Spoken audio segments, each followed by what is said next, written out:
Muy buenas tardes a todas y todos. Desde ya muchísimas gracias por conectarse. Damos comienzo entonces a la 15ª conferencia magistral organizada desde la Coordinación General de la Asociación Interamericana de Defensorías Públicas, AIDEF. El día de hoy el tema será aporofobia y plutofilia en la política criminal contemporánea, a cargo del doctor Juan María Terradillos Basoco. Antes de comenzar y darle la palabra a la doctora Martínez, hemos recibido 360 inscripciones, así que le agradecemos a todas las defensorías que forman parte de la IDEF y a las asociaciones por difundir la actividad. Tenemos inscriptos de todos los países que integran la IDEF. La conferencia, como habrán visto, ya se está grabando, así que luego la subiremos a la página web de la IDEF y de la Defensoría General de la Nación. Por favor, con respecto a las reglas de convivencia, les pedimos que tengan especial control de sus micrófonos, que lo mantengan apagados, que no se inicien de manera automática. Las cámaras, en lo posible, recomendamos que la tengan encendida. La actividad, como siempre, otorgaremos certificados de asistencia. Entonces, para la presencia, la asistencia, vamos a pedirles que completen sus datos solamente en el link, en el formulario, cuyo link vamos a poner ahora en el chat. No es necesario que en el chat escriban sus datos. En el chat, por favor, solamente escriban sus preguntas o comentarios, que al finalizar la charla del doctor Terradillo, le vamos a dar lectura y ahí generar un pequeño intercambio con él. Así que bueno, sin más, entonces le cedo la palabra a la doctora Estela Maris Martínez, Defensora General de la Nación y Coordinadora General de la IDEF, para que lo presente formalmente al doctor Terradillos Basoco. Adelante, doctora, gracias. Muchas gracias, Sebastián. Muy buenas tardes a todos y a todas. Les agradezco muchísimo que estén conectados con nosotros. Hoy tenemos el honor de presentar al doctor Juan María Terradillos Basoco. Así que bueno, un besito. Chau, que chau. es además un extraordinario amigo nuestro y un amigo de la defensa pública. El doctor Terradillos Basoco es doctor en Derecho por la Universidad Complutense de Madrid, es profesor emérito catedrático de Derecho Penal de la Universidad de Cádiz.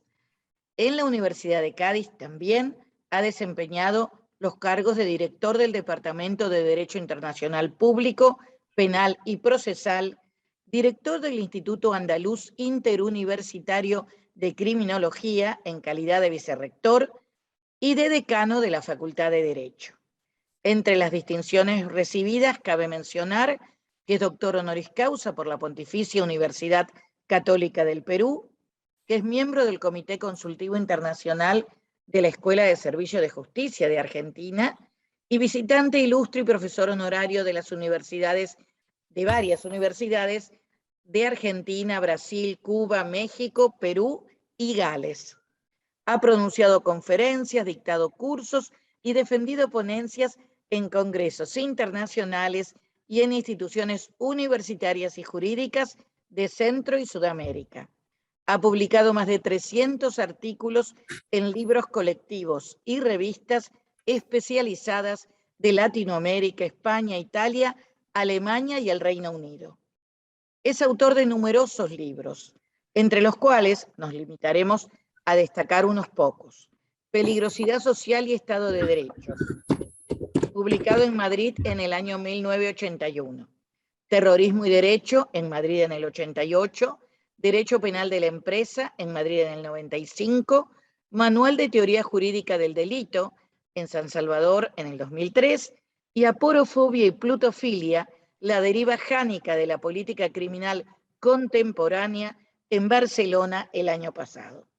Y es precisamente en relación al último libro mencionado que hoy tendremos el honor de escuchar una conferencia de labios del autor del libro, que además va en la misma presentar obviamente las principales conclusiones que supongo además los va a seducir como para adquirir el libro.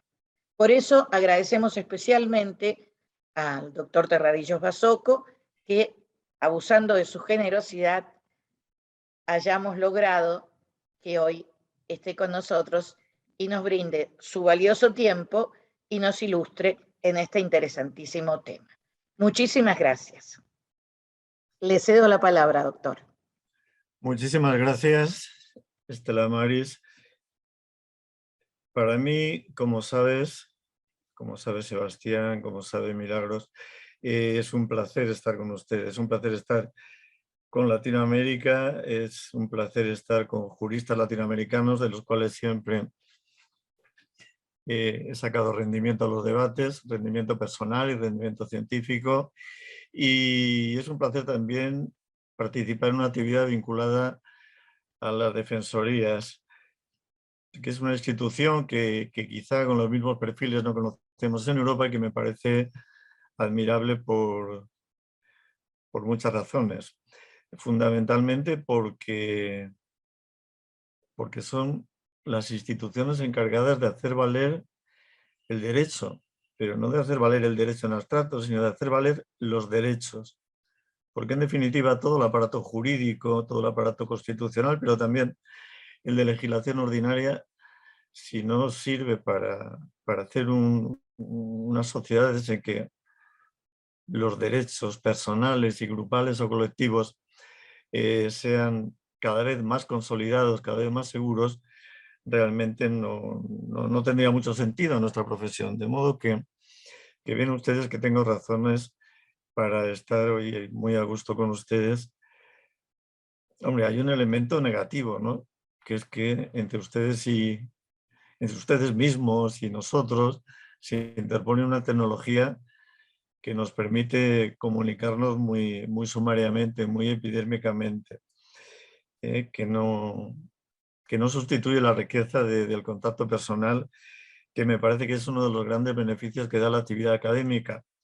Pero bueno, tenemos lo que tenemos y con nuestros bueyes tenemos que arar nuestros predios y por tanto a eso nos vamos a encaminar. Yo voy a ayudarme, porque quizá también convenga facilitar su concentración, voy a ayudarme, digo, de unas diapositivas que voy a intentar proyectar si los dioses de la técnica me son favorables, que supongo que sí. Ven ustedes que dentro de este ciclo de conferencias vamos a tratar, como ya adelantaba la doctora Martínez, pero también como habían adelantado los programas, una realidad tan compleja como la que aludimos, no sé si con mucha propiedad en los términos, con la intitulación de aporofobia y plutofilia en la política criminal contemporánea.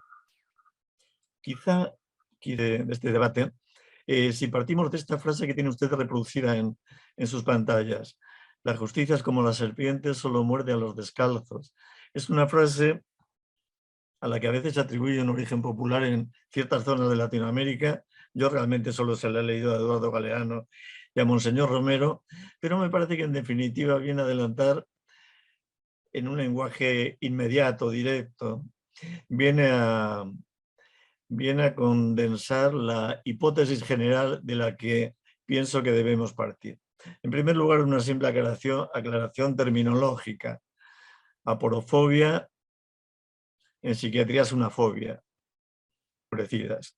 Y plutofilia, etimológicamente hablando, es amor a la riqueza. Bueno, de estos términos y de estos contenidos tenemos que partir para avanzar la hipótesis general. La política criminal contemporánea, entiendo, y supongo que podemos adverar esta hipótesis que lanzo como punto de partida, la política criminal contemporánea es aporofóbica, es plutofílica, evidencia la paradoja jánica, Jano, el dios de las dos frentes, el dios que mira en dos sentidos opuestos, evidencia la paradoja jánica del punitivismo y la inhibición. Es aporofóbica porque el miedo que define a la aporofobia en términos psiquiátricos se convierte en términos penales en rechazo mediante un proceso ideológico que etiqueta, que discrimina, que excluye, que marginaliza. Y la plutofilia, este amor a la riqueza económica, se traduce en política criminal en la complacencia, en la connivencia con los sujetos y con los comportamientos que son funcionales al modelo productor de riqueza, es decir, a la economía en la que vivimos, que hoy saben que es la economía globalizada. Reproduce entonces la política criminal esta paradoja jánica que viene representada por el rechazo a lo pobre y la connivencia, la complacencia con lo funcional a la creación de riqueza. Políticas criminales que se manifiestan en el punitivismo y en la inhibición, que constituyen, como digo, las dos frentes del dios Jano, que van en dirección contraria, pero que curiosamente son complementarias. Y para intentar adverar esta hipótesis, vamos a intentar desarrollar esta especie de decálogo. Se trata de 10 propuestas que son las que someto al debate con ustedes, empezando por alguna tan obvia como que la pobreza y la desigualdad económica son pobreza y desigualdad en derechos, para alcanzar algunas propuestas político-criminales más y finalmente terminar con la constatación de algo que me parece también evidente, aunque tantas veces se nos oculta, que la política penal igualitaria, la política penal de inclusión, la política criminal en definitiva democrática, constitucional, la política del Estado social de derecho, es una política penal garantista. Vamos a intentar ir desarrollando, como digo, estas propuestas. Y vamos a comenzar por la primera de ellas. La pobreza y la desigualdad económica son pobreza y desigualdad en derechos. No les voy a aburrir a ustedes con datos sobre pobreza o sobre desigualdad económica, porque realmente están al alcance de todos en Internet, pero también están en la página de los periódicos, porque son el argumento del día desde hace ya muchos años. Simplemente vean lo que tenemos ahí delante. Las 10 personas más ricas en el mundo tienen tanto patrimonio como el 50% de población más pobre. No se puede dar una imagen más tangible, más plástica de lo que significa la desigualdad económica, que se acompaña con una situación de pobreza extrema, es decir, ingresos personales de menos de $2 por día, pobreza extrema que atenaza al 10% de la humanidad, al 50% de ella vive en el África subsahariana y, lo que más me preocupa, en 2030 serán el 90%. Es decir, partimos de una situación de desigualdad y pobreza extrema que no tiene visos de ser corregida según los más importantes organismos de autoridad en la materia, el Banco Mundial, la Unión de Bancos Suizos, el Foro Económico Mundial, Intermon-Oxfam, etcétera, etcétera. Vean en España, por ejemplo, cómo el año 2021, el año de la pandemia por excelencia, pues seguimos colocando a uno de nuestros primeros, a nuestro primer multimillonario, millonario, lo seguimos colocando en el lugar 10º de la lista Forbes. Eso no me preocupa. Lo que sí me parece relevante es que tiene 10.000 millones más que el año anterior. O sea, los ricos crecen y mientras tenemos en pobreza severa 2,5 millones más de personas, según todos los científicos, van avanzando. Se produce entonces el efecto Mateo, esa parábola evangélica que Merton trasladó a la sociología. Al que mucho tiene, mucho se le dará, y al que tiene poco se le quitará lo poco que tiene. Y eso se traduce en el mundo de los derechos, porque justamente los pobres en economía somos o son pobres en derechos. Unos ejemplos también muy rápidos, porque esta realidad la conocemos perfectamente todos. La esclavitud, que supone negación de la práctica totalidad de los derechos humanos, tanto económicos y sociales, como políticos y civiles. La esclavitud, digo, afecta a 40 millones de personas en el mundo, 70% de mujeres, a pesar de que ya desde el año 1926 los estados generalizadamente se comprometieron en su abolición. El derecho a la salud, que reconocen todos nuestros códigos, todas nuestras leyes, todas nuestras constituciones, está negado también para los pobres. Vean cómo la Organización Panamericana de Salud en el año 2019 constataba que 1/3 de los ciudadanos americanos, incluidos los de los poderosos económicamente estados del norte, no accede a la sanidad. En España, un estudio del año pasado de la Red Antipobreza Europea constata cómo el acceso a los fármacos y a la atención médica es de 3 a 5 veces mejor en la población económicamente asentada que entre los pobres. En Brasil, son datos últimos, el acceso a la red pública de alcantarillado en el estado de Amapá llega a un 50%. Ojo, que es justamente el estado en el que la pandemia COVID-19 se ha venido combatiendo con tratamientos no autorizados, o más concretamente, con tratamientos aplicados a muchas más personas de las que estaban autorizados. Negación del derecho a la salud para los más pobres, que se ha visto ratificada con la pandemia COVID-19. Dando lugar, por ejemplo, a la medicina de catástrofe. Esto que en la provincia de Buenos Aires se llamaba protocolo de última cama. Es decir, esa situación dramática en la que no hay posibilidad de ingresar a determinados enfermos que lo necesitan, pero que lo necesitan tanto que si no van a fallecer, de ingresarlos en unidades de cuidado intensivo. Pues bien, el grupo de bioética de medicina interna en España, en el año 2020, comienzos de 2020, propone que el criterio para elegir quién ocupa la cama escasa, libre, insuficiente, debe ser la persona que presente mejor índice de viabilidad y de representación o de significación social. Si echamos una mirada a nuestra sociedad y vemos lo que significa en nuestra sociedad mercantilizada, que todo lo mide a través del patrón oro, lo que significa significación o representación social, sabemos que se nos está proponiendo lisa y llanamente tomar como criterio de exclusión del acceso a medios indispensables para mantener la vida, exclusión de los más pobres. 2021 en todo el mundo ha registrado cómo los países más pobres tienen menos vacunas y tienen más muertes, es lo que dicen las estadísticas, no lo dicen naturalmente pensamientos negacionistas o ideologías negacionistas, pero yo al menos me parece que debo tener el deber ético de en este debate con ustedes seguir los criterios de las autoridades médicas más acreditadas.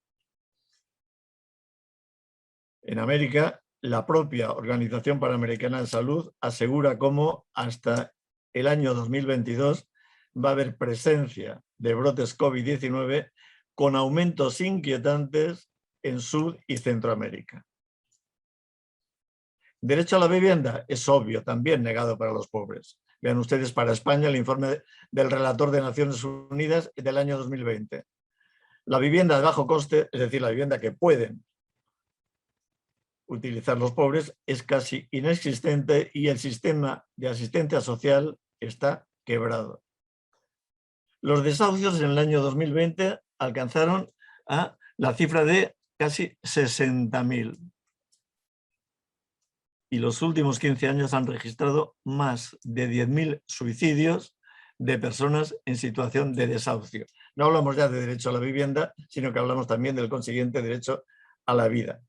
Y en la educación, vean ustedes cómo la distribución del derecho a la educación también es desigual de acuerdo con la capacidad económica de los sujetos que teóricamente tienen reconocido en cada constitución el derecho a la educación.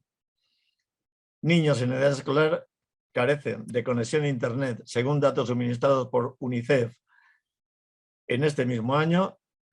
El 66% en el mundo no tienen este tipo de conexión. En África el 95%, en América Latina y en el Caribe el 49%. Vean ustedes los porcentajes de Perú, Argentina, México. Luego, valorémoslos todos y los creamos más o menos. pero creo que reflejan una tendencia, una realidad generalizada. En España estamos en torno también al 25%. En el mundo los hogares más ricos tienen acceso a Internet, es decir, conexión a un instrumento básico de trabajo de promoción. El 42% de los hogares más ricos, perdón, están privados de ese derecho, el 42% de los hogares más ricos y el 84% de los hogares más pobres. Son obviedades, pero me parece que hay que recordarlas. Y se pueden recordar también viendo estas imágenes que son mucho más directas. Vean la relación exacta, la relación especular de espejo que tiene el mapa de las vacunas administradas en mayo de este año, en junio de este año, con la renta per cápita. Los colores se van reproduciendo mecánicamente. Y del mismo modo que la esclavitud se practica en países en los que igualmente se producen más muertes o enfermedades como consecuencia de deficiencias en el medio ambiente. Ayer, la revista médica más prestigiosa del mundo, Lancet, publicaba el siguiente dato que ha hecho llegar naturalmente a la cumbre de Glasgow. La contaminación del medio aéreo, es decir, lo que respiramos, crea 8 millones de muertes al año. Lancet daba la versión distinta. Si actuamos correctamente podemos evitar los 8 millones de muertes al año que ahora venimos registrando como consecuencia de este ataque despiadado y suicida al medio ambiente que venimos protagonizando en los últimos decenios. Bueno, ¿y qué tiene que ver todo este mundo de la pobreza? Claro, es que vean ustedes que afecta negativamente al derecho a la vida, al derecho a la vivienda, al derecho a la salud, al derecho a la educación, que son los derechos que protegen nuestras leyes penales. Dicho de otro modo, la desigualdad en derechos, que proviene o que se vincula a la desigualdad económica, es desigualdad en protección penal de derechos. Estamos inmersos en un sistema político económico de desigualdad, pobreza y exclusión. No pretendo probarlo, hemos visto antes unos datos que en realidad nos ratifican algo que vemos todos los días simplemente con abrir los ojos y mirar desprejuiciadamente a la calle. Estamos en un ámbito de globalización económica más o menos neoliberal según los sectores, modelo en el que los mercados se autorregulan de acuerdo con la ley mercatoria. Es decir, la soberanía estatal política, tal como la concebimos como característica del Estado moderno, ese que nace desde la Revolución Francesa prácticamente, está sustituida por lo que un filósofo español, Capella, ha llamado soberanía privada supraestatal difusa. El Foro Económico Mundial, el Foro de Davos, toma decisiones soberanas, pero son entes privados, no susceptibles de control político por los electores, que toman decisiones con dimensión supraestatal y que de facto, no de jure, por eso la naturaleza jurídica es difusa, de facto se imponen a los estados, sobre todo a los estados más débiles. La gobernanza económica sustituye a la gobernanza política, pero la gobernanza económica, y este es un dato fundamental desde el consenso de Washington y está recogido en todos los autores importantes en la materia, como puede ser paradigmáticamente Milton Friedman, esa gobernanza económica no se limita a regular y dirigir las relaciones económicas, sino que dirige y regula toda la dinámica política. Y esto tiene que ser así, porque los mercados se autorregulan y el resto de relaciones se ha jibarizado hasta prácticamente desaparecer. En ese contexto global, en ese marco, las políticas criminales se valorarán como positivas o negativas en la medida que sean funcionales a un sistema que convive, si no es que crea, con la desigualdad, la pobreza y la exclusión. Las políticas criminales tenderán a ser potenciadas y en otro caso a ser destruidas cuando heredan, definen y potencian una desigualdad sistémica que quizá no han creado, pero que toman de la calle, repito, y la definen y potencian. Y esas van a ser las estrategias político-criminales a potenciar. Un subsistema penal discriminante, como discriminante es el sistema en el que el subsistema penal y político-criminal se integra. Un subsistema penal que ataca al inmigrante indigente o a la prostituta del suburbio, pero no al turista extranjero acaudalado ni al ascor de lujo. Que castiga al trabajador en negro, pero no al empresario que le contrata.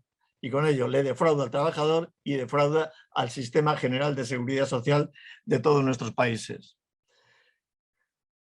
Que castiga al defraudador tributario, pero no si tiene capacidad económica para reconocer el fraude y cancelar la deuda. O si tiene capacidad política para determinar amnistías fiscales que aseguren su impunidad. Un sistema penal discriminante que castiga al yihadista lobo solitario como máxima expresión de la insurgencia radical, pero que convive amigablemente con las autoridades del Estado financiador de ese tipo de terrorismos. No quiero dar nombres, pero pueden ustedes pensar en ciertas monarquías de Oriente Medio vinculadas a la riqueza petrolífera y su vinculación con el impulso a determinadas opciones de lecturas del Corán y de la Sharia. Volveremos sobre estos temas. Un sistema desigual determina un subsistema penal desigual, es decir, discriminante. Tercera propuesta. En esta implantación de las estrategias político-criminales discriminatorias funcionales a un sistema también discriminatorio, se pueden distinguir tres corrientes ideológicas que confluyen en este resultado. El funcionalismo, el gerencialismo y el punitivismo, que actúan en un marco fluido, que actúan en un marco dinámico, en el que se ha pasado, nos situamos ya en terrenos político-criminales, se ha pasado del modelo de poder disciplinario al modelo de poder de control. Hemos cambiado de sujeto sobre el que recae la política criminal. Se ha pasado del individuo al grupo.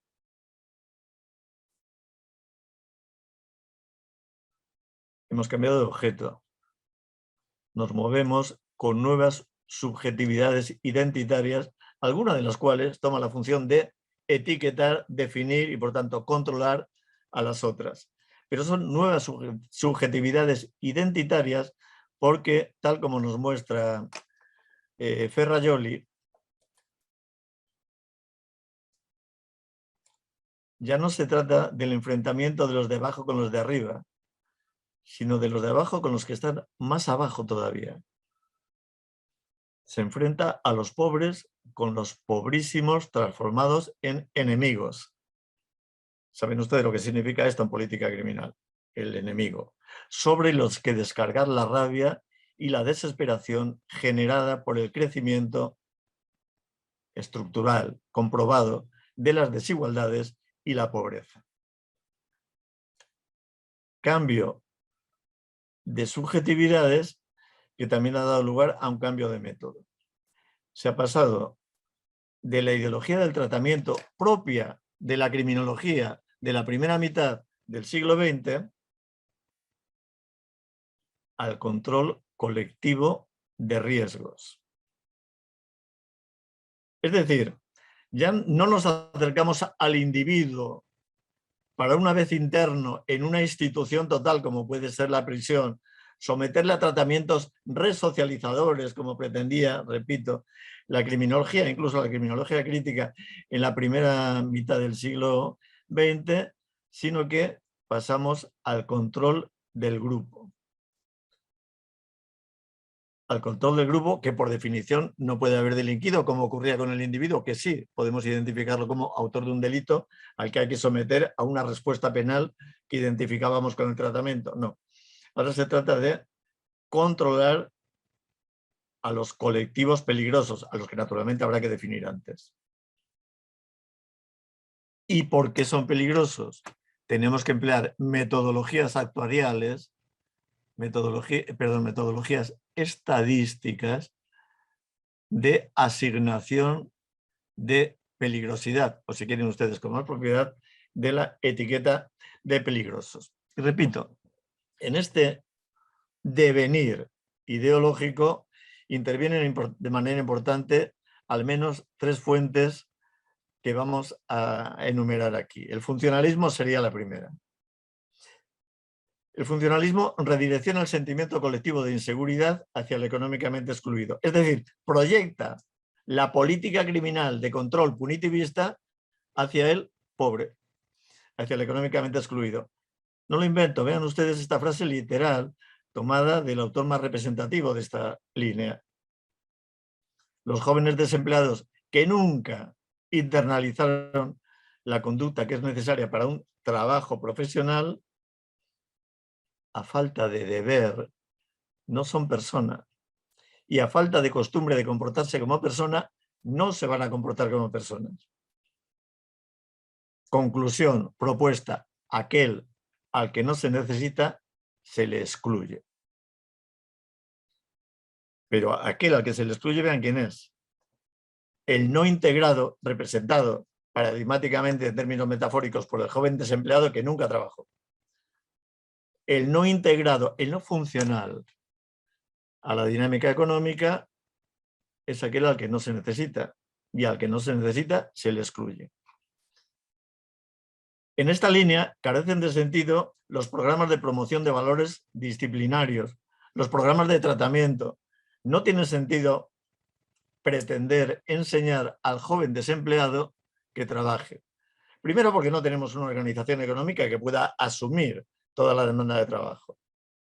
El desempleo es estructural. Y segundo, porque no va a aprender estos valores. Porque el pre-excluido, antes de la intervención político-criminal, el pre-excluido socialmente no va a ser objeto de tratamiento rehabilitador. Y lo único que podemos hacer con él es garantizar que sigue excluido. Y esta es la frase que yo creo que todos hemos visto repetir 1000 veces de Jacobs. Quienes se han apartado de manera duradera del derecho no prestan la garantía cognitiva mínima que es necesario para tratarlos como personas. No los vamos a tratar como personas. Puede ser dirigido por amenazas, pero no puede ser obligado por una norma.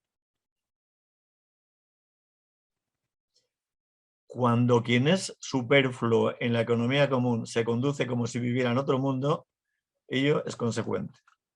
Es que no vive en el mundo de las personas. Vean ustedes cómo aquí se sintetiza toda una línea de pensamiento. El superfluo en la economía común es otro. Vive en otro mundo y se conduce como si viviera en otro mundo. No vive en el mundo de las personas. Y como no vive en el mundo de las personas, no le vamos a tratar como persona, sino le vamos a tratar como enemigo. Funcionalismo. Gerencialismo. Una línea filosóficamente distinta procedente de la ideología del New Public Management y también de los análisis económicos del derecho.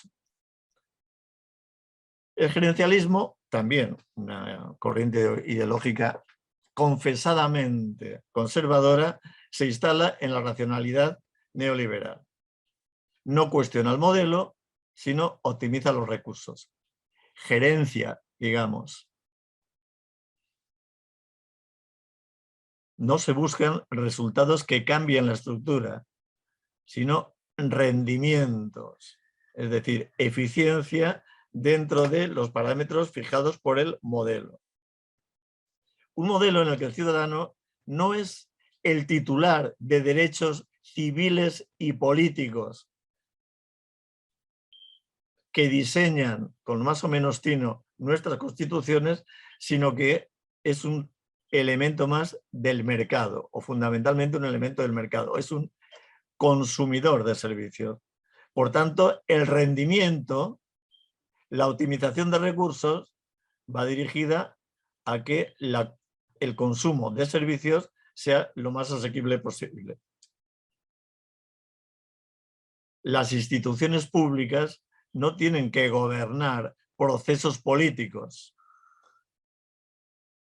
El gobierno es sustituido por la gobernanza, por la gestión, a través de mercados autorregulados. O si quieren ustedes, en los pocos ámbitos de organización social que dejen libre los mercados autorregulados, porque ellos ya se autorregulan. Luego volveremos.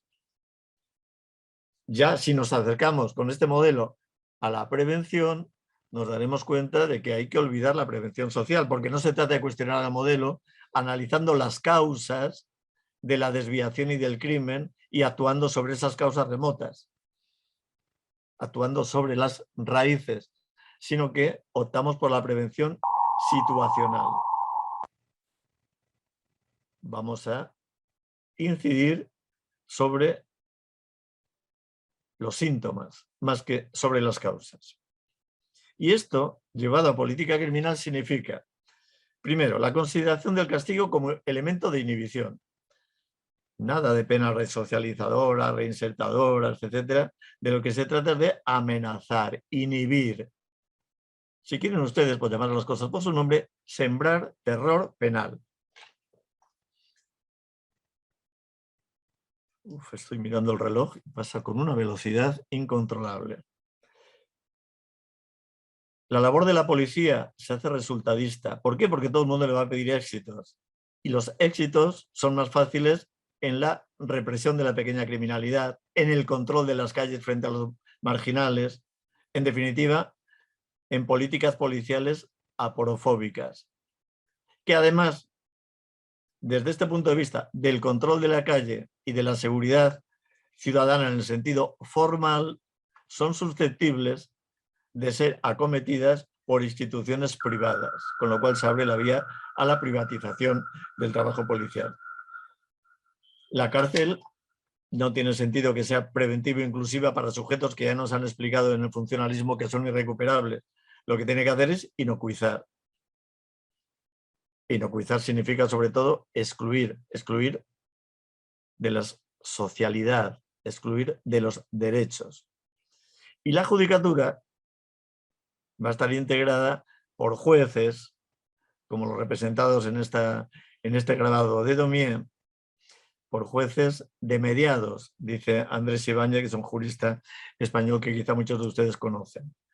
Jueces de mediados, formalistas, acríticos, que no buscan la solución del conflicto superándolo mediante la profundización en los derechos de todos los implicados en el conflicto, sino que buscan rendimientos, más sentencias y a ser posible condenatorias, que es el camino al que se llega mediante esta justicia pactada de los procedimientos sumarísimos que se montan solo a través del atestado, es decir, de la denuncia policial, y sin más prueba que esa, fuerzan sentencias de conformidad. Sentencias que, como dice este magistrado español, son fundamentalmente adhesivas.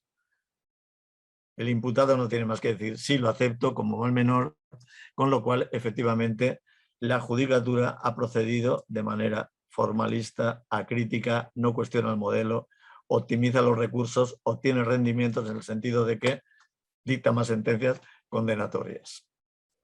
Y la tercera vía, o la tercera corriente, es el punitivismo, representado por las leyes patriotas USA posteriores a los atentados del 11M, pues la ideología del alcalde Giuliani, la teoría de las ventanas rotas, tolerancia cero, es decir, intolerancia absoluta, temas que conocemos sobradamente. El objetivo es la primacía de América, America First, pero no toda la América. La América en la que piensa el creador del eslogan. La América blanca, anglosajona, protestante, cuya primacía requiere el control selectivo del gueto. ¿Y cómo se define el gueto? Por la justaposición de criterios que son la pobreza, el racismo, la xenofobia, cuya suma, xenofobia más racismo, da lugar a la xenofobia, y el totalitarismo. Pobreza más racismo, los negros se mueren más por COVID en Estados Unidos que los blancos son más ricos que los negros. El racismo no es racismo puro, no se trata de la biología, sino de las condiciones históricas, materiales y educativas en las que la población negra se ha visto obligada a vivir. Insisto, racismo más pobreza, o aporofobia si quieren. Xenofobia, exactamente lo mismo. Xenofobia es sumisión al extranjero a condiciones de pobreza. España, datos de 2020. Los inmigrantes contribuyen al sistema público de seguridad social más que la población autóctona, pero trabajan menos, les afecta más el desempleo, lo cual parece contradictorio. Pero además en el disfrute de prestaciones disfrutan menos prestaciones de la seguridad social, menos prestaciones asistenciales públicas que la comunidad nacional. Contribuyen más a la seguridad social, pero consumen menos. Y los premiamos con más desempleo y con más trabajo en los sectores clave que ha puesto de relieve la pandemia.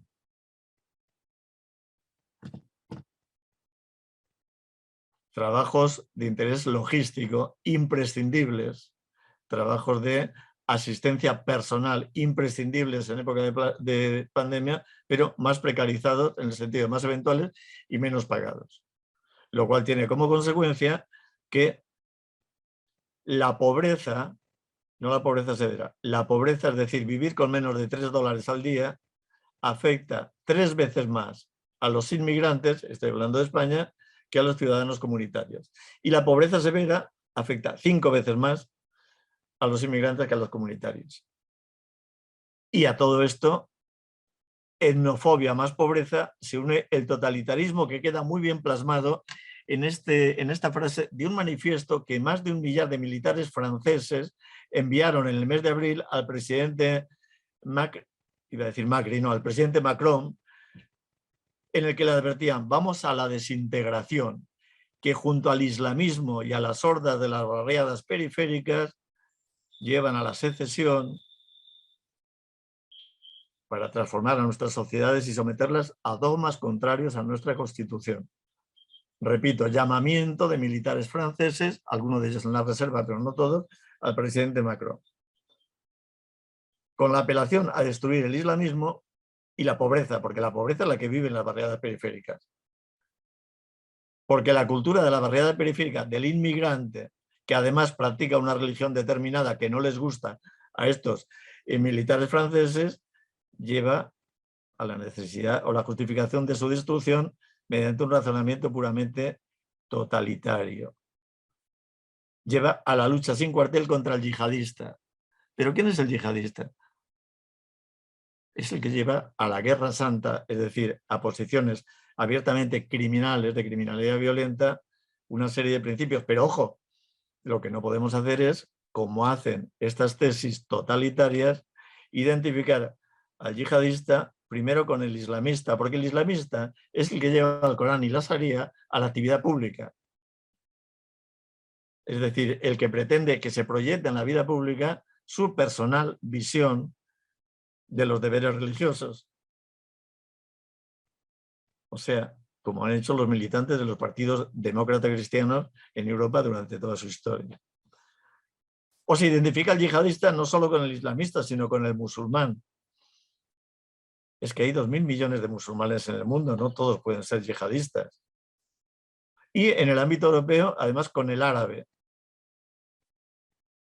Siendo así que hay comunidades árabes de inmensa magnitud, comunidades musulmanas de inmensa magnitud que no son árabes. Por ejemplo, Indonesia, por ejemplo, Irán. No importa. Todo va al mismo saco. Al final, la etiquetación del grupo por su peligrosidad afecta a lo árabe, pero también a lo musulmán, a lo islamista, para al final identificarlo con el yihadista y sobre todo justificar el punitivismo. Cuarta propuesta, la deriva jánica, es decir, estas dos direcciones que comentábamos al principio, de la política criminal es funcional al mercado. ¿Cómo se mide la funcionalidad? En la economía globalizada del siglo XXI, a base de la ideología del consenso de Washington. Ese consenso neoliberal que parte de una realidad económica reconfigurada por el modo postforcista de producción, es decir, financiarización, primacía del trabajo en altas tecnologías, sino en las cadenas de las fábricas y presencia cada vez creciente y más importante del sector terciario. Todo eso más la competencia global, es decir, competencia a nivel mundial, con lo que supone de facilidad de deslocalización de los procesos. Y sobre un consenso, es un consenso, perdón, sobre la regla básica, desregulación. La vida económica se regula de manera endógena. La lex mercatoria dirige la vida de los mercados, dirige la vida económica, y al Estado, a las instituciones públicas, lo que les corresponde es inhibirse, no entrar en la regulación de ese universo de regulación mercantil endógena que se torna, como no puede ser de otro modo, un universo darwiniano, un universo en que el pez grande se come al chico, irremediablemente. Solo perviven los más fuertes porque se asienta en un modelo de desigualdad estructural. ¿Qué estrategias político-criminales convienen a este modelo? Son divergentes y complementarias, como decíamos antes. Primero, inhibición. Las instituciones públicas delegan sus labores de gobierno, que se quedan transformadas en letras minúsculas, en gobernanza por parte de los agentes económicos. Pero los agentes económicos no tienen como objetivo asegurar los derechos, ni evitar los delitos.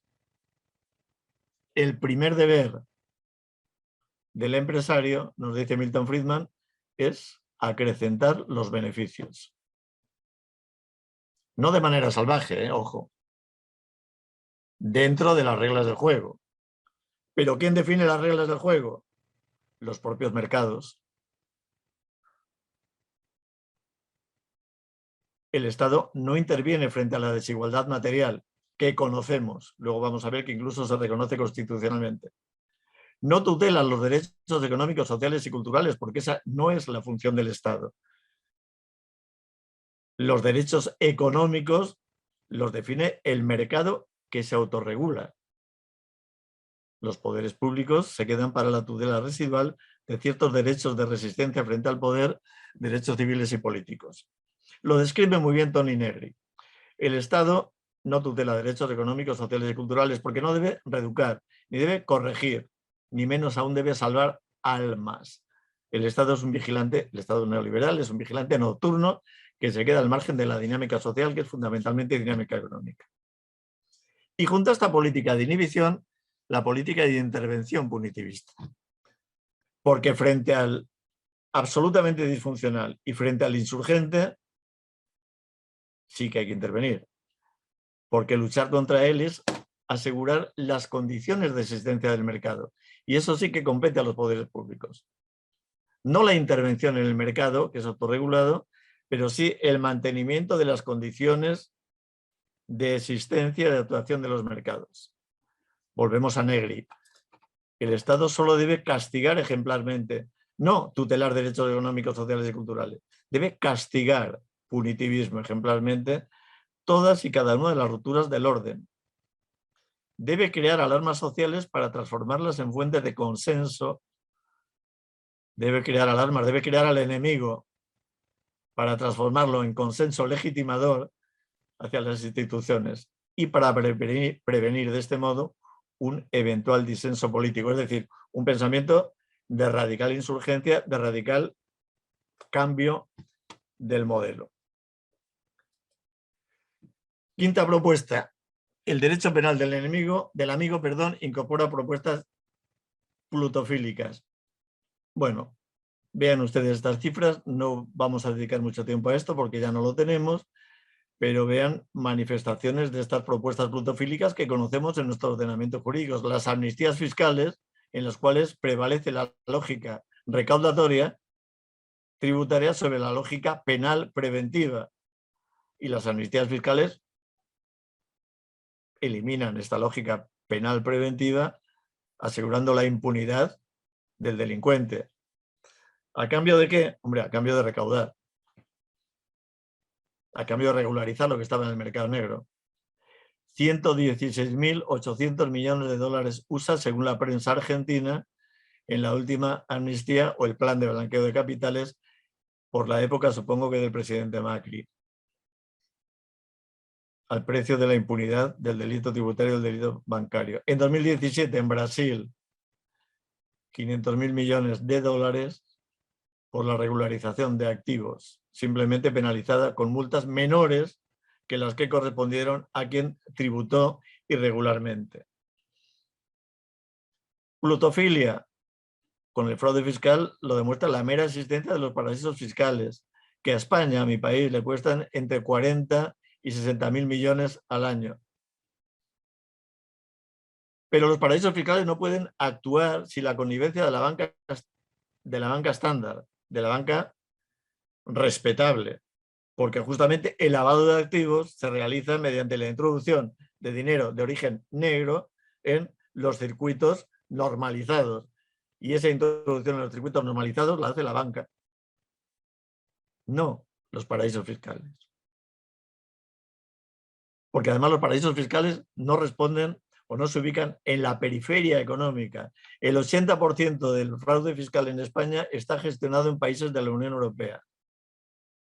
Y el 30 de los grandes fondos que cotizan en el índice de referencia, el índice bursátil de referencia en el IBEX 35, tienen la matriz en paraísos fiscales. Quiero decir, los grandes agentes económicos tienen una vinculación directa con los paraísos fiscales, por tanto, su poder lo van a ejercer no en destruir estas formas de actuación delictiva que llamamos lavado de activos, sino en propuestas conniventes, propuestas plutofílicas.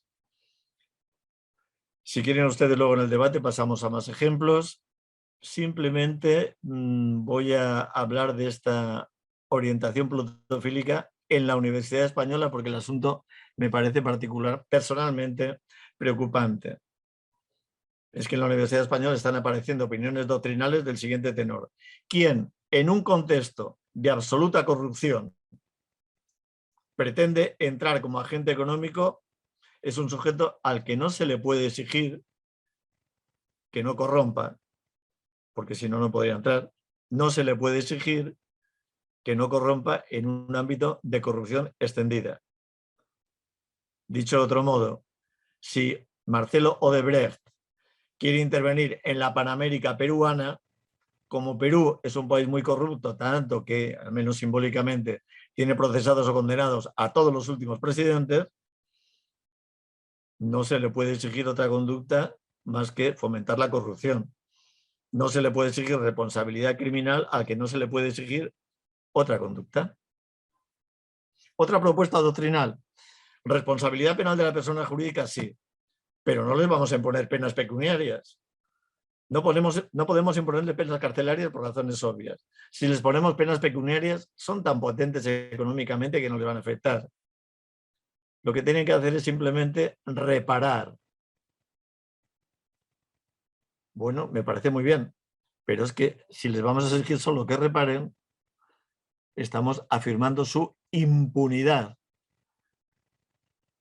Estarán al abrigo de la exigencia de responsabilidad criminal. Y en consecuencia ven ustedes que son doctrinas directamente inspiradas en ideologías de carácter plutofílico. El derecho penal del enemigo, por el contrario, incorpora propuestas aporofóbicas. Vamos a poner solo un ejemplo. Los hurtos y daños en el derecho penal español son delito a partir de nada. 1 euro. Cualquier perjuicio tangible. Algo de lo que pasa en el artículo 162 y en el 172 del Código Penal argentino. Está sometido a polémica doctrinal y jurisprudencial, pero el Código dice lo que dice. Y son delitos estos hurtos absolutamente bagatelares. absolutamente triviales desde el punto de vista económico. No tienen prácticamente contenido económico, o al menos relevante. Bien, pues estos hurtos o daños por debajo de 400 euros, pero sin límite mínimo, en el derecho penal español dan lugar a un delito. Claro, como son menores de 400 euros, la pena es simplemente de multa. Pero se concurre una agravante específica, por ejemplo, la reiteración, cosa absolutamente normal en este tipo de hurtos. Ya se impone una pena de prisión para cumplir. Mientras que delitos de administración desleal, de apropiación indebida, artículo 253, o de uso indebido de terminal de comunicación, que son delitos contra el patrimonio igualmente, aunque la pena, perdón, aunque el perjuicio o el beneficio sea irrelevante de 1 euro, van a estar castigados con multa, como los hurtos y daños. Pero si concurre la agravante específica, por ejemplo, de reiteración, ya no van a ser castigados como prisión, sino van a seguir siendo castigados con multa. Bueno, parece muy claro cuál puede ser el criterio de distinción. Los hurtos y los daños son delitos bagatelares propios de marginales no integrados.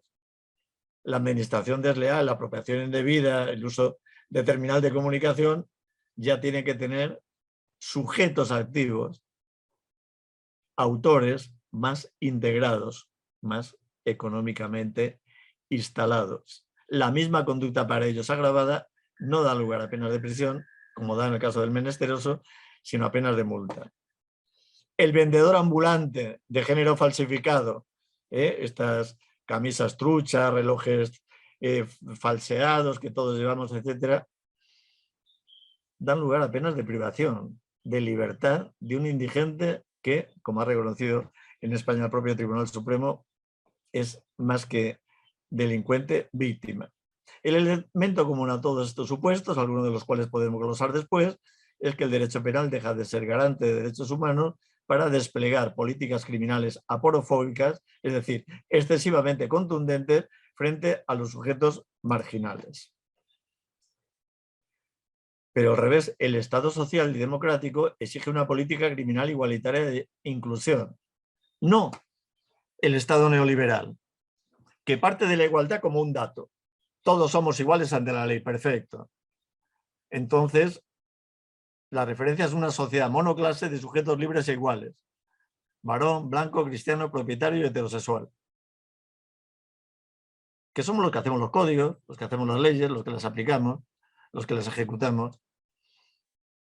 Claro, la política criminal ahí es una política criminal de mínimos, como mucho protección de los derechos humanos de primera generación y protección penal frente a la injerencia pública. Ejerzo mi derecho a la libertad de expresión, de asociación, etc. Claro, el Estado social y democrático no acepta la igualdad como statu quo, sino como objetivo político, como desideratum.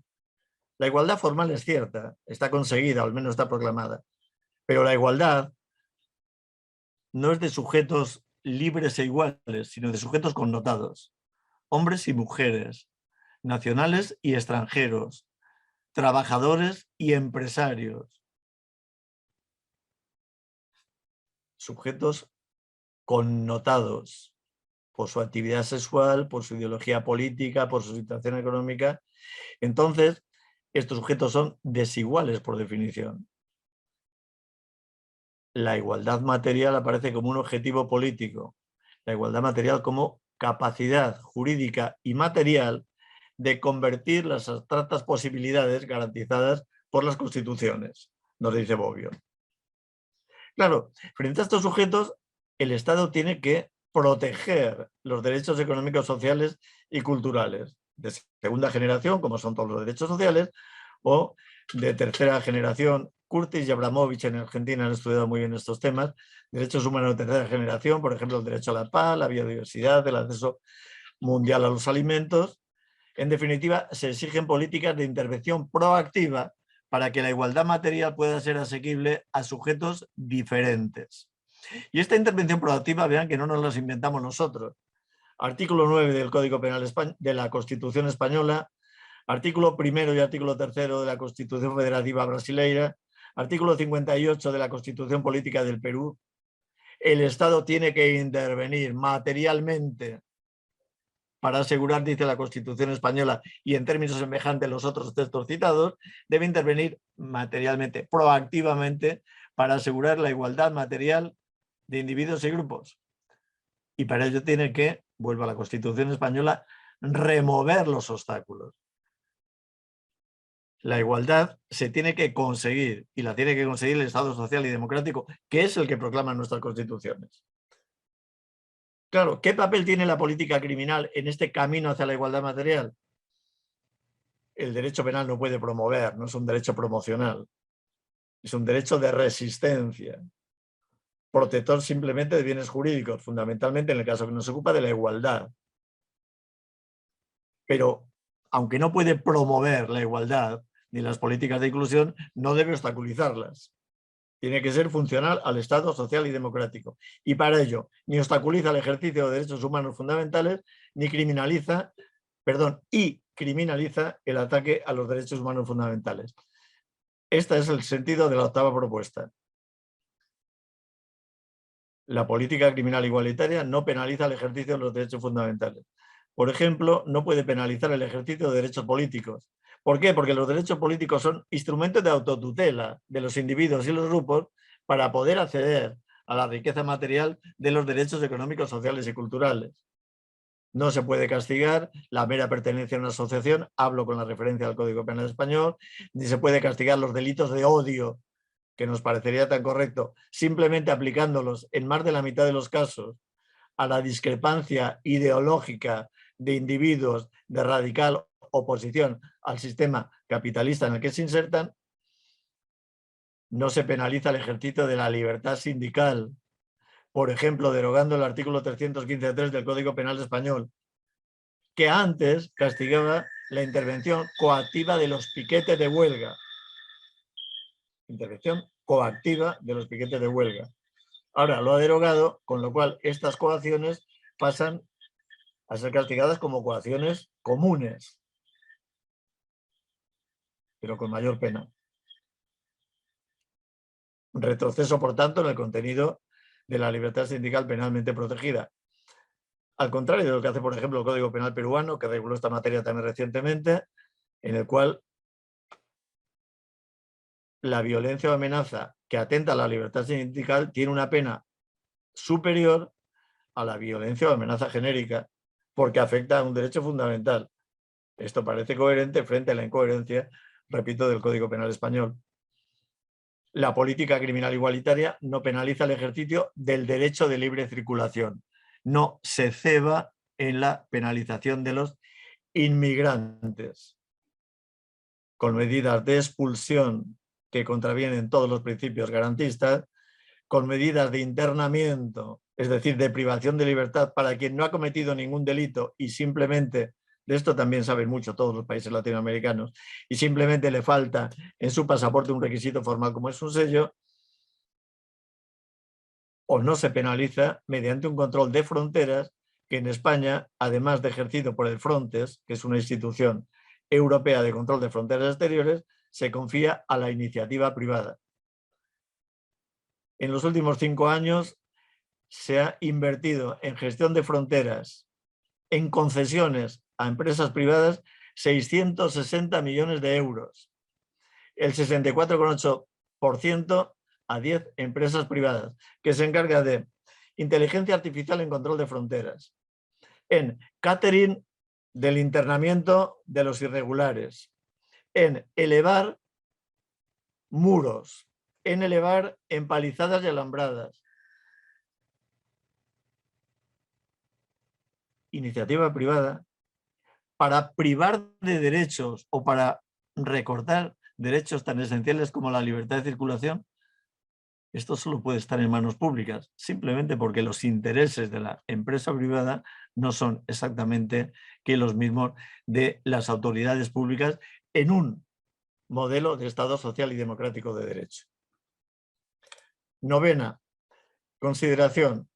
La política criminal igualitaria no tolera los ataques al ejercicio de derechos económicos, sociales y culturales. Por ejemplo, criminaliza el delito de discriminación laboral y lo criminaliza acentuadamente.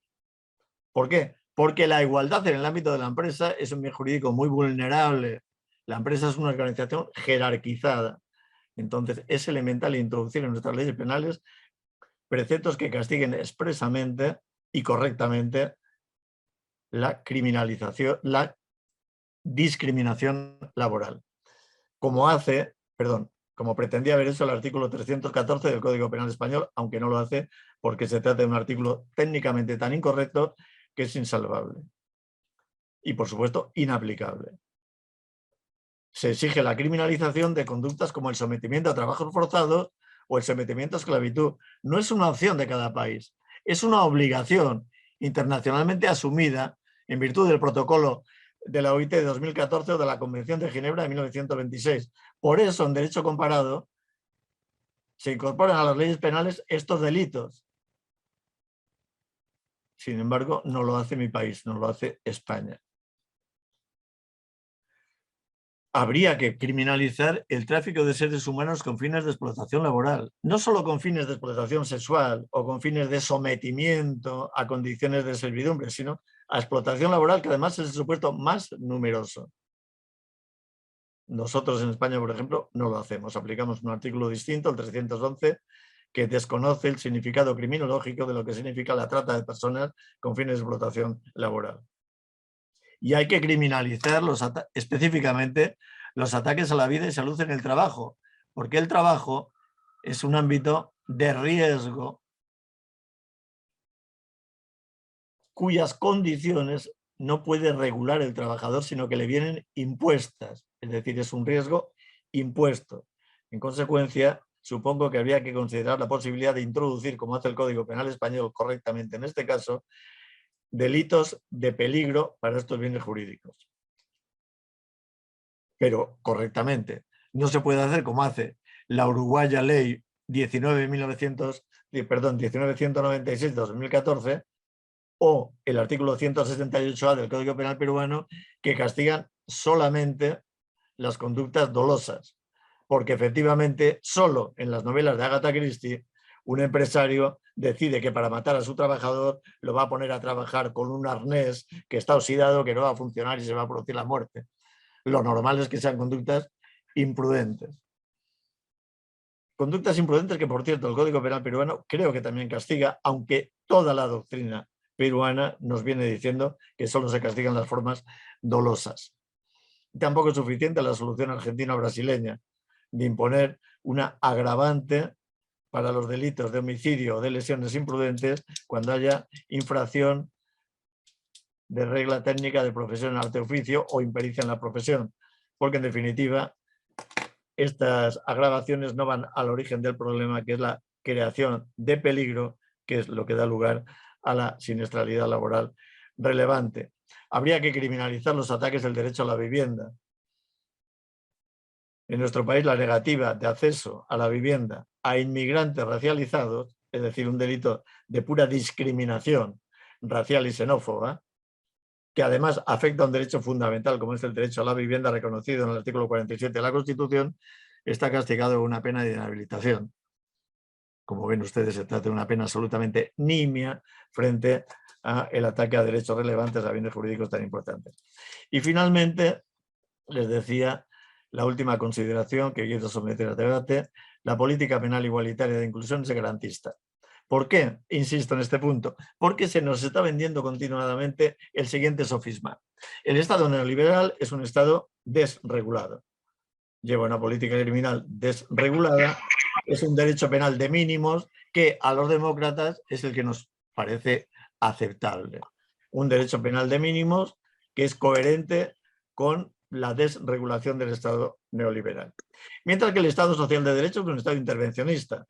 Por tanto, tiene políticas criminales más protagonistas, más expansivas, lo que da lugar a la limitación de garantías. Bien, esto es el sofisma. Van a caer en pecado.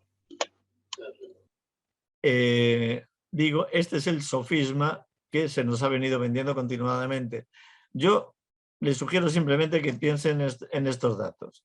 Presos por 100.000 habitantes. ¿Por qué? Porque los presos por 100.000 habitantes son lo que nos muestra la dureza de un sistema punitivo, no el papel, sino la realidad carcelaria. Presos por 100.000 habitantes. En las grandes socialdemocracias de centro y norte de Europa, las cifras son absolutamente reducidas. En los grandes ejemplos de economía neoliberal, que pueden estar representados por Estados Unidos, Rusia y Brasil, las cifras son 10 veces superiores, 1000%. En el plano intermedio estamos otros.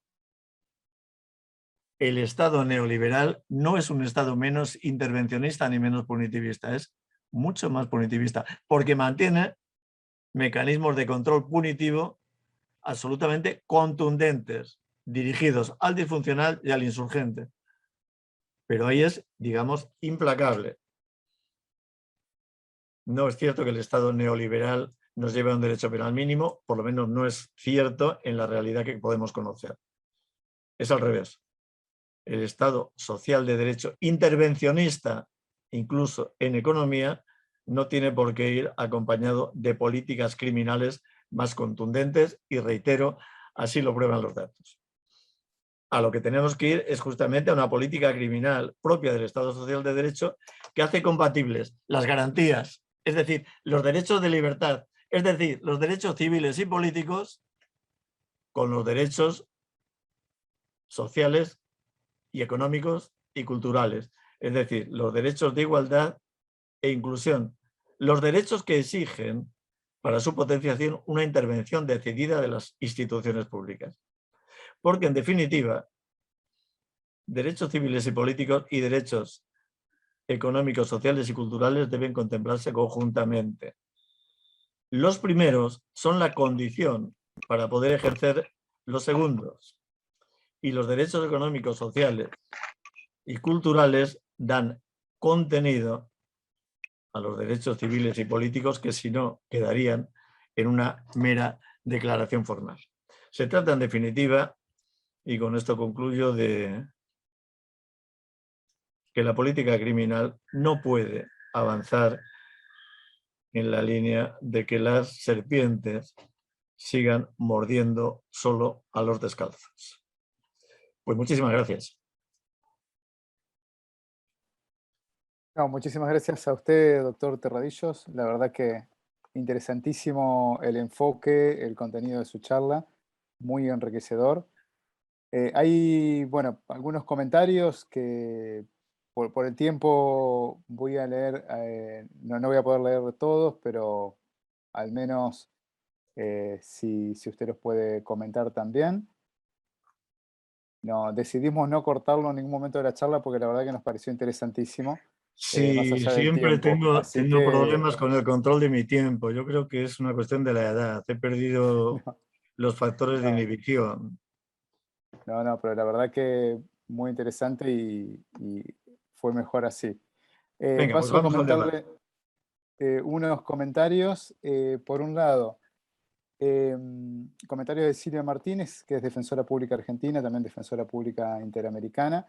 El comentario es el siguiente: todo el cuadro descriptivo se agrava en América Latina con con la importación acrítica de teorías funcionalistas y más recientemente teorías del reconocimiento, que más allá de las críticas que merecen en sí misma, están pensadas y elaboradas para sociedades muy distintas a la de la región, de nuestra región.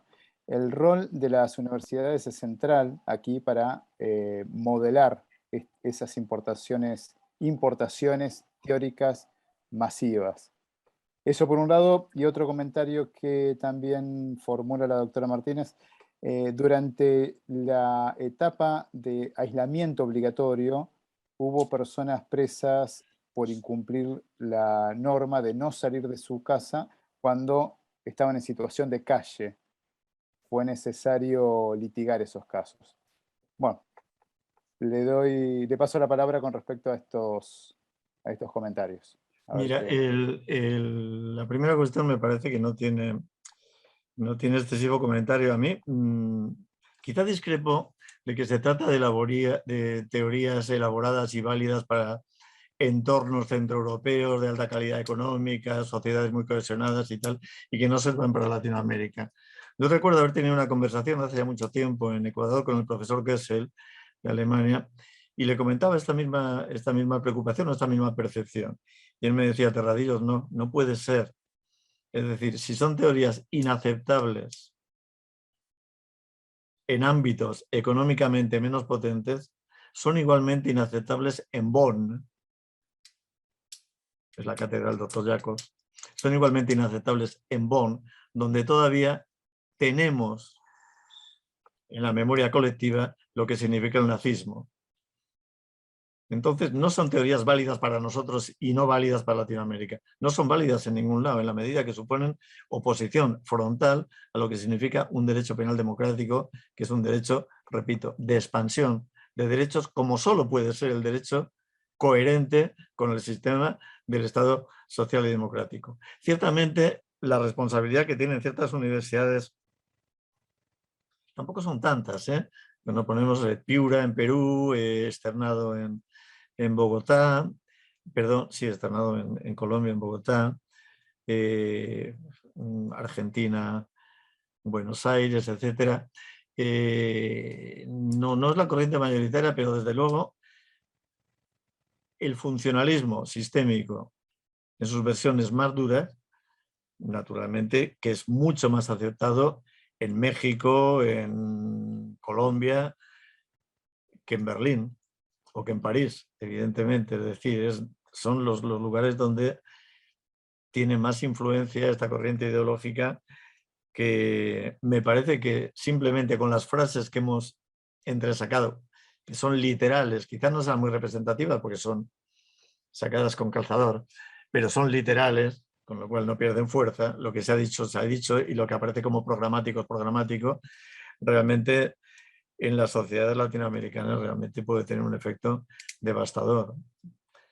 Devastador para, repito, el diseño, la implementación, el despliegue de políticas criminales democráticas, lo cual significa políticas criminales garantes de la tutela de derechos vinculados directamente a la situación material, vinculados directamente a la pobreza o a la riqueza, a porofobia, plutofilia. Y la cuestión que planteaba la doctora Martínez no te la he entendido, perdona. Es que ha habido un momento que se ha interrumpido el... Ahí va. Sí, Silvia Martínez también, el comentario con respecto al aislamiento obligatorio en situación de pandemia. Hubo personas presas por incumplir la norma de no salir de sus casas, Sí. cuando en realidad estas personas estaban en situación de calle, digamos, no tenían un hogar, no tenían una casa. Entonces, desde la defensa pública fue necesario litigar esos casos. Sí. Ese es el comentario que ella formula. Sí, bueno, a mí me parece que la pena privativa de libertad debe mantenerse única y exclusivamente para la lucha preventiva eficaz contra ciertas formas de criminalidad grave, es decir, de ataque a bienes jurídicos relevantes. Y queramos o no, las disposiciones que ordenaban el confinamiento, es decir, que de algún modo restringían, de algún modo o de un modo muy considerable, restringían la libertad de movimientos, tienen que tener un carácter excepcional y sobre todo estar sólidamente fundadas. En otro caso son disposiciones administrativas cuya violación no puede llevar a sanciones de privación de libertad, porque su lesividad material no es equiparable y no se equipara en nuestras leyes a la comisión de otros delitos. Piensa en el caso español, o que piense Silvia Martínez o que pensemos todos, en el caso español. Es decir, aquí se decretaron 2 estados de alarma aprobados por mayoría parlamentaria, lo cual significaba una decisión política en materia de política sanitaria, y en esos estados de alarma se producía el confinamiento de las personas, la restricción del derecho a movilidad. Ahora resulta que el Tribunal Constitucional ha decidido que se trataba de 2 estados de alarma sin fundamento legal y que por tanto eran ilegales. Por tanto, yo no estoy muy de acuerdo con esta decisión del Tribunal Constitucional, pero ciertamente pone de relieve que las restricciones administrativas de derechos fundamentales siempre responden a consideraciones políticas fungibles. Es decir, no a lo que está en la base de nuestro modelo constitucional, sino, repito, a decisiones de coyuntura tomadas por una mayoría parlamentaria que hoy es una y mañana puede ser otra. Por tanto, la violación de las mismas no puede dar lugar a estas consecuencias punitivas tan desproporcionadas como puede ser la privación de libertad. Muchas gracias, doctor, por sus reflexiones. Le hago un último comentario. Por el tiempo, más que nada, para no robarle más tiempo. Este comentario es de Ana Lucía Yo estoy a su Vera. disposición, Sebastián. Yo esta tarde la tengo programada para estar con las defensorías. Está bien. Bueno, muchísimas gracias. Bueno, el comentario es el siguiente de Ana Lucía Vera, con respecto a cuando usted describía respecto al trabajo de los migrantes. Dice, Chokyan ha plasmado en una de sus obras cómo determinados aspectos de la vida de los pobres se han hecho invisibles, como por ejemplo trabajos esenciales de cuidado, niñeras, etc., mientras que otros, como la delincuencia y su desviación, se destacan.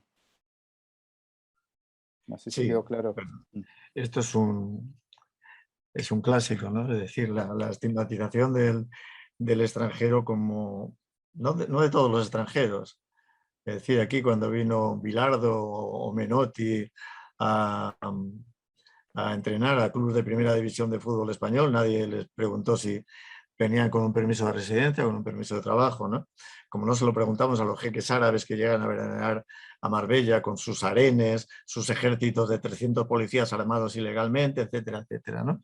Pero con el inmigrante regular, evidentemente, el sistema de estigmatización y de exclusión requiere la asignación de la etiqueta de peligroso. Es esa confusión entre árabe, musulmán, islamista, yihadista. Al final todos entran en el mismo saco y frente a todos podemos responder con un derecho penal de enemigo, con un derecho penal de excepción.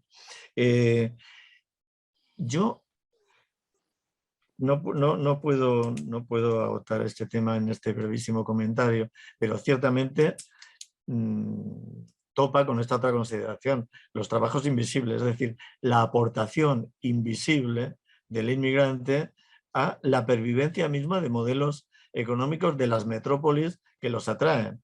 Es decir, ahora mismo en España tenemos el debate del mantenimiento, la sostenibilidad del sistema de seguridad social.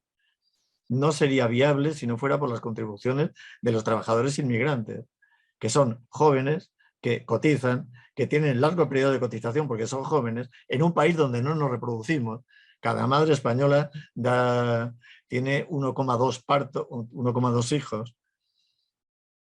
Claro, teniendo en cuenta que habitualmente para tener hijos y tienen que intervenir 2 personas, pues vean ustedes que tenemos un crecimiento vegetativo negativo. En consecuencia, nuestros sistemas asistenciales que se basan en contribución de hoy para poder ser asistido mañana, no sería viable sin la contribución de los trabajadores extranjeros, que insisto, son jóvenes, por tanto tienen largos periodos de cotización y además ahora mismo necesitan menos cuidados, necesitan menos asistencia, se lucran menos del sistema asistencial del Estado de Derecho. En consecuencia, y ya no digamos nada en periodo de pandemia. Fíjense ustedes, les pongo un ejemplo, no sé si tengo tiempo, Sebastián, pero voy a intentarlo. En marzo de 2020, en España, se comienzan a reconocer sin grandes obstáculos burocráticos los títulos de personal sanitario médico fundamentalmente latinoamericanos. Y simultáneamente se comienza a contratar en el campo para que no se perdieran los frutos de primavera, la cosecha de primavera, a braceros que estaban en situación de irregularidad, a los que nunca se podía haber contratado. ¿Por qué? Hombre, justamente porque lo necesitábamos. Necesitábamos personal en los hospitales y necesitábamos personal en el campo, repito, para que no se perdieran las cosechas de primavera. Pasó la primavera, pasó la primera y segunda gran ola del COVID y naturalmente procedimos a despedir a estos sujetos, tanto médicos como braceros agrícolas.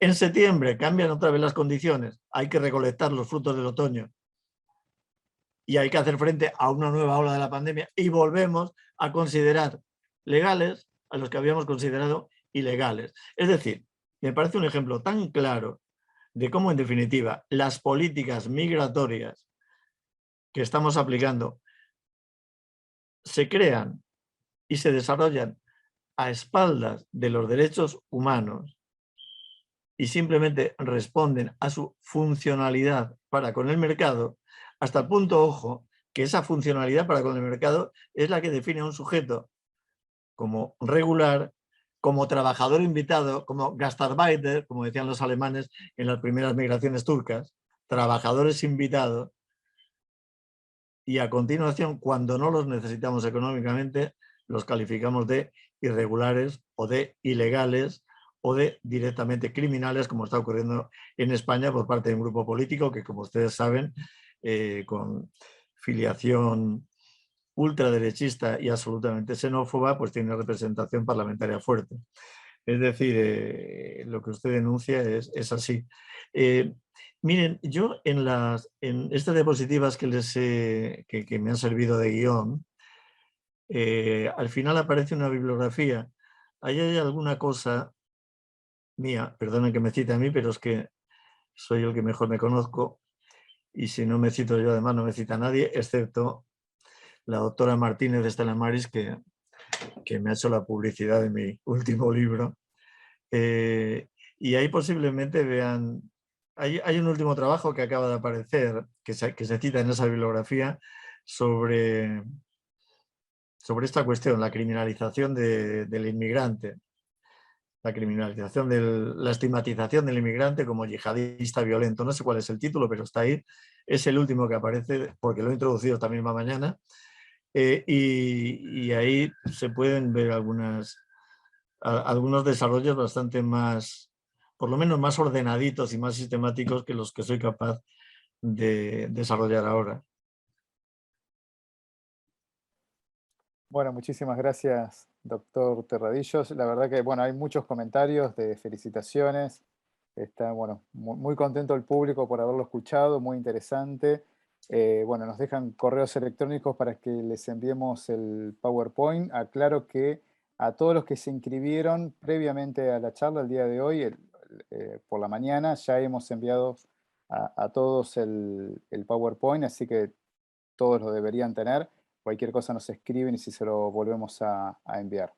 Así que bueno, sin más, le voy a pasar la palabra a la doctora Estela Maris Martínez para que haga un cierre de esta conferencia y bueno, con un agradecimiento profundo a usted, doctor Juan Terradillos.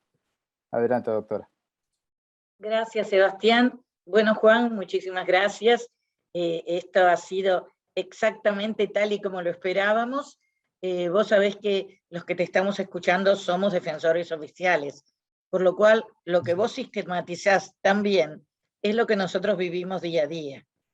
Vivimos en nuestro trabajo y luchamos con nuestras armas, con todos nuestros esfuerzos, nuestra inteligencia, nuestra voluntad y nuestro compromiso para tratar de erradicarlo, de solucionarlo, pero claro, podemos a veces, muchas veces no, pero a veces podemos resolver las cositas puntuales. Y esta sistematización, supongo que a todos nos va a servir, incluso para introducirlo como texto en determinados alegatos o en determinadas presentaciones orales. Te agradezco nuevamente y aunque por un lado nos deprime, por otro lado creo que a los que somos defensores, ver tan bien descritas las injusticias y las sinrazones nos tiene que dar mucha fuerza para luchar cada día más y cada día mejor. Nuevamente, muchísimas gracias. Gracias a ustedes, gracias por su atención. Un placer, un placer. Y bueno, si de algún modo les puede ser útil lo que he dicho, yo me daría por satisfecho. Y si no les es útil, pues busquen la utilidad. Vayan a la bibliografía que recomiendo y ahí tenemos todos el reto de trabajar cada día mejor. Y realmente me encuentro en un ámbito en el que, lo digo desde fuera y por tanto quizás desde la ignorancia, pero sí que tengo la impresión de que se trabaja con cierta eficiencia y con ciertos éxitos a veces constatables. Esto es muy duro en la vida oficial. Y además en un ámbito como el latinoamericano, que como saben ustedes, en la distribución del maná democrático es también notoriamente desigual.